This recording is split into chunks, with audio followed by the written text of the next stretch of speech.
What's up, kids? Chris here. Hope y'all are awesome today. Pull my phone up so I can answer Q&A. Great question. This came in like a week ago. Dara, thanks for your patience. I dropped a little video in that message as well, but super good question and one that comes up more often than you might think. So, Dara, thanks for bringing it up so we can all hammer this. So, just reading this straight off of Dara's post. At what income level in your business did you transition from a solopreneur to an agency? All right. So, at what income level in your business, excuse me, did you transition from a solopreneur to an agency? That's a really good question because is it an income thing or is it actually a a thing where it's like, where's your limitation happening? Where's the skill set that you've got and that you're bringing to the table? Where's that locked in, right? So that's a really interesting point. Now, if you got questions as we go along, Dara, especially if you're watching anybody else in that feed, please feel free to jump in with your questions. There's some really great comments, some really great insight from the rest of you in that feed. So I just want to make sure I hit it because that's why we're here, right? We all grow together. So here's the thing. What's up, Cindy? Great to see you. Here's the thing. You want to think through, what are you awesome at and what are you not great at? Like being really, really honest. So more than Jesse, awesome to see you. More than an income thing, I'd say this is a skill set question. Okay. Yes, it is important to have enough money to live your life and to be able to hire a team member or a partner or somebody. I hate to use the word partner because that looks like a legal structure where we're trying to actually build a partnership. I don't mean it that way, but somebody to help you get the work done. At some point, you're going to need help, right?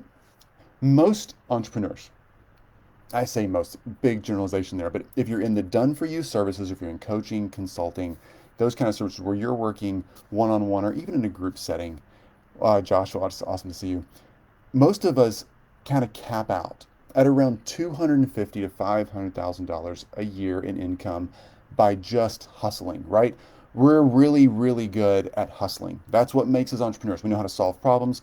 We're either really, really good at selling or we're really, really good at executing the work. We're really good at both sides. We either hate the workflow and the details and we love to sell, love to prospect, and love to communicate, or we love the details and the workflow and managing people, but we're not really good at the sales side, right? So most of us, though, can cap out somewhere between $250,000 and $500,000 just by hustling. Okay, when you're going to grow past that, that might be 700,000 for you, it might be 100,000 for you, but you get the idea. You're going to cap out. To grow past that, we have to have teams. We have to fill the gaps. We have to take over the places that we're weak. We have to really push that forward and become something we're not. And we can't become something we're not, but we definitely can bring in other people to help us.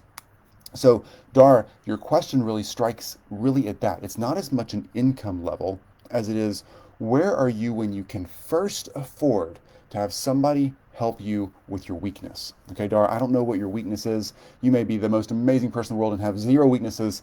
I wish that was me. But I have weaknesses, right? So we all do. And I want to make sure that as you're building your team, whoever you are watching this, what's up, Mike? Awesome to see you. When you're building that team and growing your capacity, it's important to really bring on someone as soon as you can afford someone to help you with your weakness. That's it, regardless of the price that that person costs. Okay, it might be a really expensive helper or it might be a really inexpensive helper, depending on where you find them and what their circumstances are like. But ultimately, you've got to build a team that's really going to fix the problems that you've got, fill the holes you've got. All right, let me dive a little deeper into that. Jesse, great to see you. Facts. Thanks, Jesse. Awesome to see you as always. Want to make sure as we're building this. Trevor, awesome to see you. I hope everybody had a fantastic weekend, by the way. I sure did. Nice. If you're here in the States, nice long weekend for most of us. Hopefully you took a little time off at least. I know as hustlers, we're all tempted to work on the weekends, but I thoroughly enjoyed the entire thing. So glad to have some time off. If you're not in the States, you're like, where are all these lazy Americans at? Well, we're back. It's showtime again. Everybody has their own holidays in their own countries, right? I love taking a good holiday off. So back to the point here. When we're building our teams, when we're really engaging people to help us fill the weaknesses and help us build in the things that we're struggling with, it doesn't matter how much they cost. I know it does, but it doesn't. Just stay with me for a second. It doesn't matter how much they cost. What matters is what benefit they will bring you. Okay, so if you need help administratively, let's say, And it's the emails and the calendaring and the scheduling stuff and the getting the workflow done and managing all the people you outsource to or whatever. If that's your struggle, then how much time are you spending there? Just think this through for a second. If you're spending 3 hours a day managing all of that administrative and let's say babysitting type work with all the outsources, the emails, the accounting, all that, if that's your deal, how much money are you losing by spending 3 hours a day doing that? You could either one, take those 3 hours off and enjoy life a little more, or you could be using that 3 hours or part of 3 hours to prospect and sell and speak and do what you love doing, right? That opportunity cost, the amount of money you could be making is what that section of time is costing you. I promise you, you can find someone that will handle all of that for you for way less money than you're losing by not going after the opportunity. That's the thing to pay attention to here. Let's say you're really good at the administrative work side of it, and you actually love that. You love doing all of that workflow and all the processes and the people and all that, but you really don't like selling or prospecting. Either you're not good at it, or you just haven't figured it out yet, or you just don't like it. Some people just hate it. You can hire someone to do all the sales and prospecting for you. Or you can pay to learn it, obviously, but if you don't want to do it all, you can hire someone. And that might be an expensive hire. But here's the thing. If you're over there just banging your head against the wall, not getting any results, hiring somebody is going to make you money. Let's say they take 10%, 15%, 20%, 50% of whatever you bring in. It's more money than you're not bringing in, right? And if you just hate doing that and it's drained the life out of you, then hiring someone will make you an amazing entrepreneur on this side just by getting rid of the emotional stress that selling causes if you don't like to sell. All right, I get the concept here. So, Dara, to answer your question, going back to this, and any other questions that come up, I'm going to jump off here in just a few minutes, but if you have questions about this, make sure you ask them while we're here. Dara, bottom line is, it's not about anybody else in that feed. It's not really about how much money we make. Brian, what's up? Great to see you. It's not about how much money we make before we should transition from solopreneur to having a team of some sort, even the most basic VA structure. It's really about what opportunity are you missing out on by not having someone help you with your weakness, okay? Find out what your weakness is and then fill the gap. Don't try to be better at your weakness. Fill the gap. If it's something simple like sales and prospecting that you as the entrepreneur need to understand and at least know how to do, then go get better at that. But if you're not ever going to be amazing at it, hire someone to handle it for you. If you just hate workflow, yes, I hate the workflow, all right? I hate the details.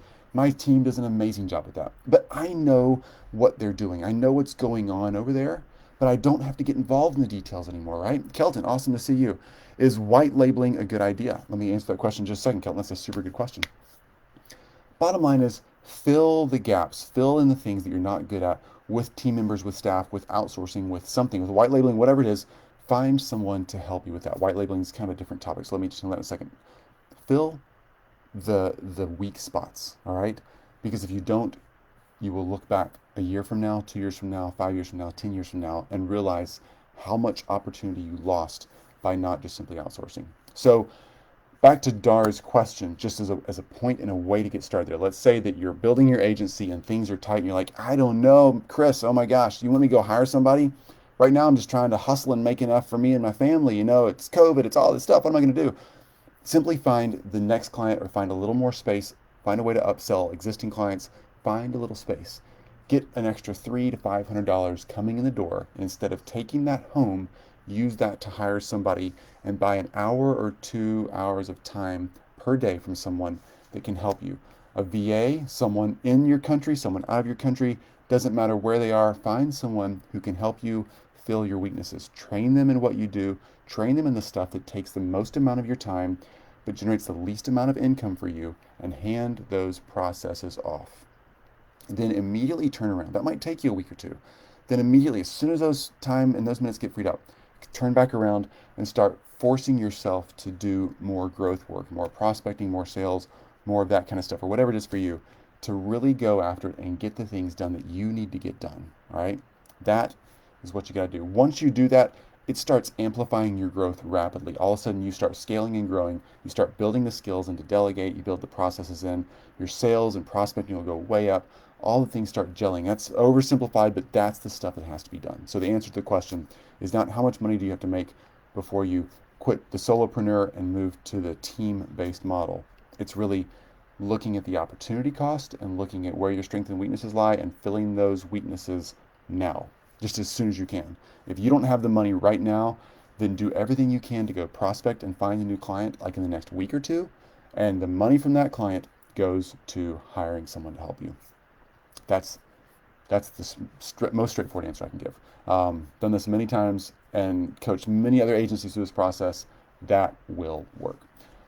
Kelton, is white labeling a good idea? Absolutely. My agency white labels tons of stuff. We probably do, I don't know, we might do 5 or 10% of the actual work for our clients, and we outsource or white label the rest of it. We're really, really good at a very few things, and we crush those issues. We consider ourselves, let's think of it this way, Kelton. What's up, Colin? Great to see you. We consider ourselves like a 5-star resort experience for our clients. We're the best. We're white glove. We have a concierge desk right outside every suite in the hotel, if you want to put that analogy a little farther. And when somebody sticks their head out of their suite door and says, "Hey guys, we'd love to go scuba diving this afternoon," we say, "Fantastic. What time is good for you?" 1:30. Awesome. We'll meet you on the beach and we'll be ready to scuba dive. That's all we have to say. No, we don't run the scuba diving organization. We outsource or white label that, right? But when somebody comes out, we have a trusted partner that's handling that for them, and we're invoicing and billing through our agency. Obviously, we're not a resort agency. We work with surgeons, a lot of people in the medical world. That's who we serve in our agency. Point is, yes, we white label a ton, and we make quite a bit of money off that process because we're only good at so many things, and all of us can only be good at so many things. So want to make sure that you're really crushing the part that you're awesome at, and often that's holding that client's hand.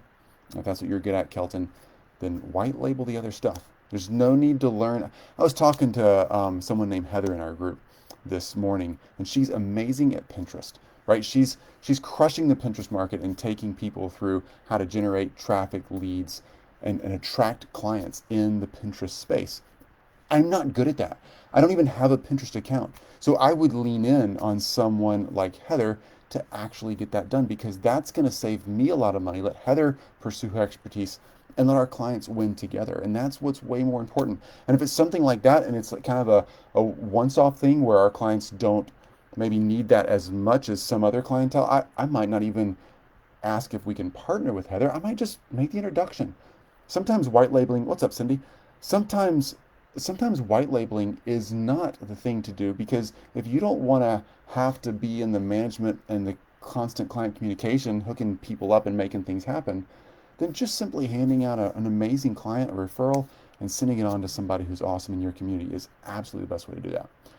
As much as we can, we completely let go and outsource and actually hand off the relationship to the next person, unless they are our 5-star clients and they want us to manage everything. And they don't want to have to deal with any other relationships, just us, then that's that. But anyway, hope that answers your question, Kelton. Find awesome people around you and lean in on them and really make that happen.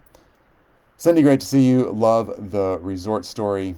We talk about that resort concept quite a bit in our agency, Cindy, because I think that's I think anytime you can take some other thing, some other space in your life that's not really part like of our agency. We actually don't do any resorts other than visiting them for vacation.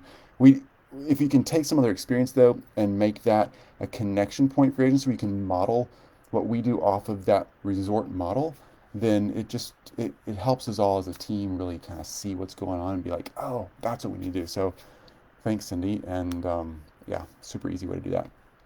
Okay.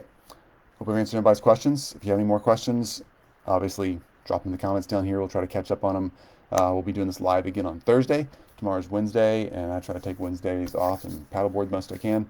So jump in on Thursday, and we'll do more Q&A at 10 Central, as always, and I will catch up on your questions. Great to see everybody. Enjoy the rest of your day. Hustle, get after it. Make sure you're prospecting. Make sure you're getting the processes and the scripts in place to bring new clients in, as always. That is that initial step, like that's the pedaling the bike. You got to have that momentum going in order to steer and control and direct that bike. So get that prospecting figured out, get your sales scripts figured out, make sure you focus on that and do awesome work for your clients, and you will grow. And you might feel overwhelmed, but you can also get those hours down, get the processes, the systems, and people in place to help you get your life back and get all done at once. All right, Mike, awesome seeing you. Thanks. Talk soon. Bye, guys.